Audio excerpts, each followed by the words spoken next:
All right, lesson 7 is on the addition and subtraction of rational numbers. Now we're dealing with fractions and decimals. And what you're going to find is the method for adding and subtracting them is no different than integers, our positive and negative whole numbers. All right, suppose a 7th grader's birthday is today and she is 12 years old. How old was she 3.5 years ago? Write an equation. Remember my rules for writing an equation? Got a variable, got to have an equal sign. So if she is 12 years old today, how old was she 3.5 years ago? Well, we'll just subtract 3.5 years, and that's her age. Don't put the answer there. They don't give us the answer, so we're going to represent it with the variable. Remember, though, I could change this to an addition problem. Keep, change, change.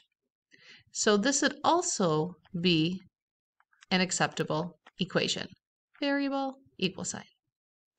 Now, what happens if we want to graph this on the number line? Well, place the tail of the arrow on 12. So I'm just going to count. This is 0, 1, 2, 3, 4, 5, 6, 7, 8, 9, 10. I'm not writing them all in. Let's write every other one. 12, 13, 14, 15, 16, 17, 18, 19, 20. Okay, so I'm going to start with the tail on the 12 here. Now, the length of the arrow is the absolute value of our second number, 3.5. And the absolute value of a negative 3.5 is a positive 3.5. So I am going to go to the left because it's negative. I'm going to go to the left 3.5 units. This is what we've been doing, but now we're going to add that fraction in there. So I'm going to use the bump method to start. 1, 2, 3, and then I'm going to go just a half. And then I'm going to draw my vector over it. And I'm going to see that we're halfway between the 8 and the 9, which is 8.5. So how old was she 3 years ago? 8.5 years old. Again, guys, no different than what we've been doing with our integers. We're just really kind of focusing on that little half or whatever. Okay, so representing differences. Okay, in this one, I kind of did it. I focused on this one. And if we have a subtraction problem, we do, before we do it on the number line, you do want to make it to addition. So representing differences, that's a subtraction problem.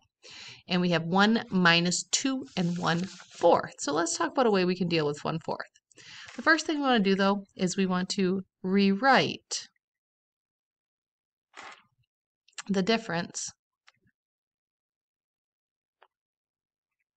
that's subtraction, as a sum, which is addition. We want to change our subtraction to addition. And remember how I remember this? Remember how I remember. Keep, change, change. If you can remember that subtracting is the same thing as adding the opposite, great, go for it. For me, I like keep, change, change. So in this case, if I have 1 minus 2 and 1/4, I'm going to keep the 1, change the minus to a plus, change 2 and 1/4 to its opposite, a negative 2 and 1/4.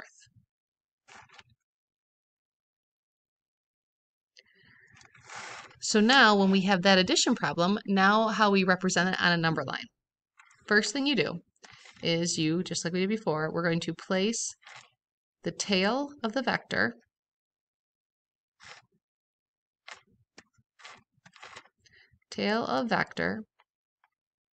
on our first number here, on 1 in this case. So we'll put the tail of the vector on 1. I'm going to put 0 here in the middle.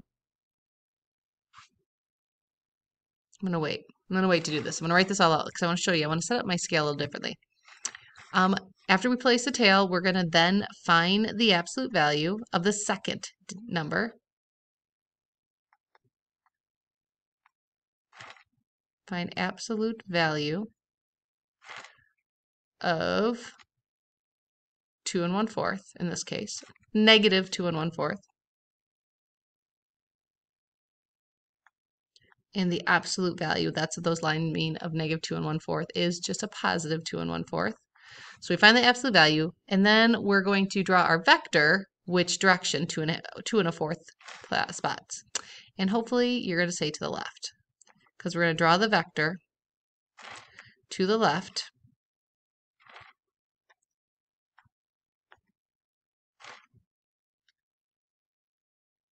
Ooh, sloppy, sloppy. I'm sorry, guys. Let me start over. To the left. Because why? Negative. Because it's negative. Negative, we go to the left. Positive, we go to the right. So the absolute values tells us how far we're going. The negative sign tells us we're going to the left. Now here's why I waited. I know I'm going by a fourth here, so I really actually want to make these 1/4.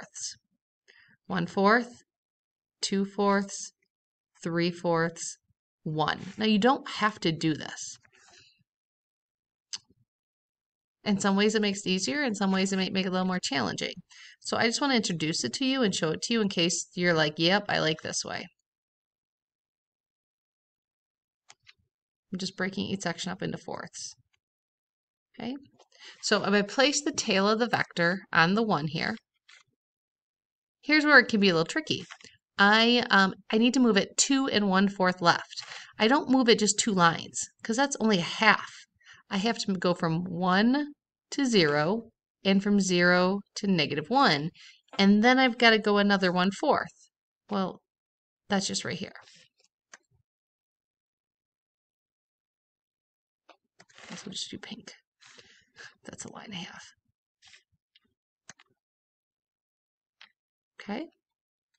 And that means that our answer is -1 1/4. All right, so again, you could have just gone by ones and then just gone over a fourth of one of the sections, or you could break it up into fourths like this. The big thing to remember, guys, is we're still, instead of starting at 0 now, we're going to start at our first number. Yay for that. Then we find the absolute value, and then we move in the direction that it tells us to. Left is negative, right is positive.